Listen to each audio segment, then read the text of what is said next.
Right. నేను ఒక ఊరు వెళ్ళానని చెప్పాను కదా, అక్కడ ఒక పాప నాకు ఈ పూలు చూసిన చాలా బాగుంది ఫ్లవర్ అన్న. సిస్టర్ తీసేసుకోండి అంది. వద్దు మేము పెట్టుకోమన్నా వద్దు అన్న. సిస్టర్ లేదు సిస్టర్ మీకు చాలా బాగుంటుంది, చాలా ఉంది ఫ్లవర్స్, ఈమె తీసుకొచ్చింది, తీసుకోండి అంది. సరే వద్దునే ఒకటి తీసుకుంటాలే అన్న. అని ఏం చేసుకుంటాం రా ఈ పువ్వులు మేము పెట్టుకోమా అంటే, ప్లీజ్ సిస్టర్ ఒక్కసారి పెట్టుకోండి మీరు ప్లీజ్ అని. ఇలా గుర్తొచ్చింది, తీసుకొచ్చాను ఫ్లవర్ మీకు చూపిద్దాము. సీఎం వచ్చి ఫ్లవర్ మీకు ఇస్తే హౌ డు యూ ఫీల్?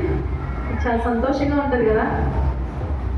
ఆయన కొనిది కూడా కాదు, నాకెవరో ఇచ్చి నేను మీకు ఇస్తున్నా. బట్ అయినా సరే మీరు ఆ ఫ్లవర్ తీసుకుంటే మీకు ఎంత సంతోషంగా ఉంటుంది. ఈ చిన్ని పుష్పం ఎంత అందంగా ఉంది కదా. మీరు కూడా ఎంత అందమైన వాళ్ళని ప్రభు చెప్తున్నారు. స్త్రీలారా మీరు అనొచ్చు, ఏమంటే అందం మోసకరం సౌందర్యం వ్యర్థం పాస్టర్ గారు చెప్పారండి. అందం మోసకరం సౌందర్యం వ్యర్థం అంటే అతిగా కనపరుచుకునేవాళ్ళు. కానీ ప్రభు నందు మీరు అతిశయించాలి, ఎందుకంటే మీరు సుందరమైన వారిగా ఉన్నారు, అందంగా ఉన్నారు. ఎలాగా చెప్పనా? మీకు ఒక టిప్పు చెప్తా, అందంగా మీరు కనిపించడానికి. మీరు బాగా అలసిపోయి బాధలో దుఃఖంలో ఉన్నారు. ఆలోపై కావడొచ్చి ఏమంటే మేము నలిగేస్తాం, మీరు త్వరగా రావాలి, త్వరగా వచ్చేయండి, ఒక 5 నిమిషాల్లో వచ్చేయండి అన్నాడు. అయ్యో స్నానం చేసే టైం లేదే, ఎట్లాగా అనుకుంటాను. ఈలోపై భర్త వచ్చి చప్ప మీద చెల్లు మనం కొట్టాడు. ఎందుకు వెళ్తాం వాళ్ళ దగ్గరికి? కులంగా మతంగా నిలబగా అన్నాడు. ఏం చేస్తాం మనం? బాగా ఏడుస్తాం. ఆవిడేమో రమ్మంది, ఏమో కొట్టాడు. ఏం చేద్దాం?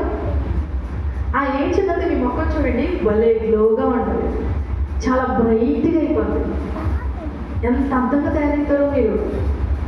స్నానం కూడా చేయవలసిన లేదు. ఎందుకో చెప్పనా? టిప్ ఏంటో చెప్పనా? ఏడ్చినప్పుడు మీ కళ్ళలోంచి నీళ్ళు జారి మీరు పద్దా గట్టిగా చూసుకుంటారు కదా. ఆ చెమట పట్టిస్తుంది, కొట్టినప్పుడు చెమట పట్టింది కదా, ఆ చెమటంతా తీసుకుంటారు కదా, అక్కడ నీళ్ళు తీసుకుంటారు కదా. ఆవిడ మొహానికి ఏమైందంటే మసాజ్ అయ్యింది.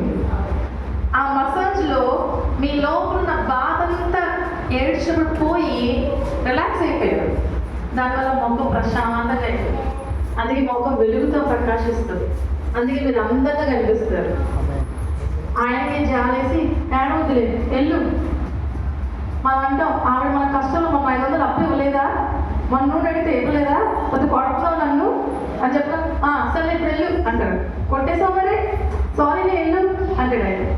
అమ్మ వెళ్తాం, సంతోషంగా వెళ్తాం. అంతలోనే కష్టం, అంతలోనే దుఃఖం, అంతలోనే బాధ, అంతలోనే జరిగిపోయి గుర్తు చేసుకున్నాం. అప్పుడే మేళ్ళు గుర్తొచ్చినాయి, అప్పుడే మనం మళ్ళీ అక్కడికి వెళ్ళాం. కానీ ఒక దెబ్బ పడలేదు.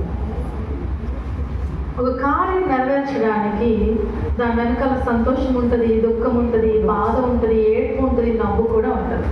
మరి సారా తల్లి 90 సంవత్సరాలు ఏడ్చింది. కానీ ఆ బిడ్డ పుట్టినప్పుడు ఆమె నవ్వింది.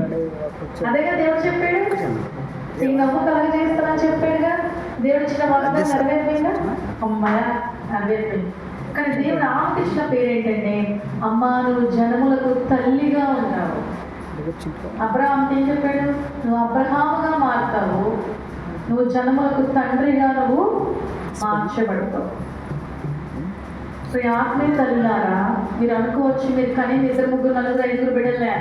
మా అమ్మగారు 6 అన్నారు. నేను మాస్టర్ గారు చెప్తున్నారు, నేను 8 మంది అండి మా అమ్మగారి సంతానం అని చెప్తున్నాను. ఒక సేవకుడు చెప్తారు, అయ్యా నీ సంఘం ఎంత అంటే 100 మంది.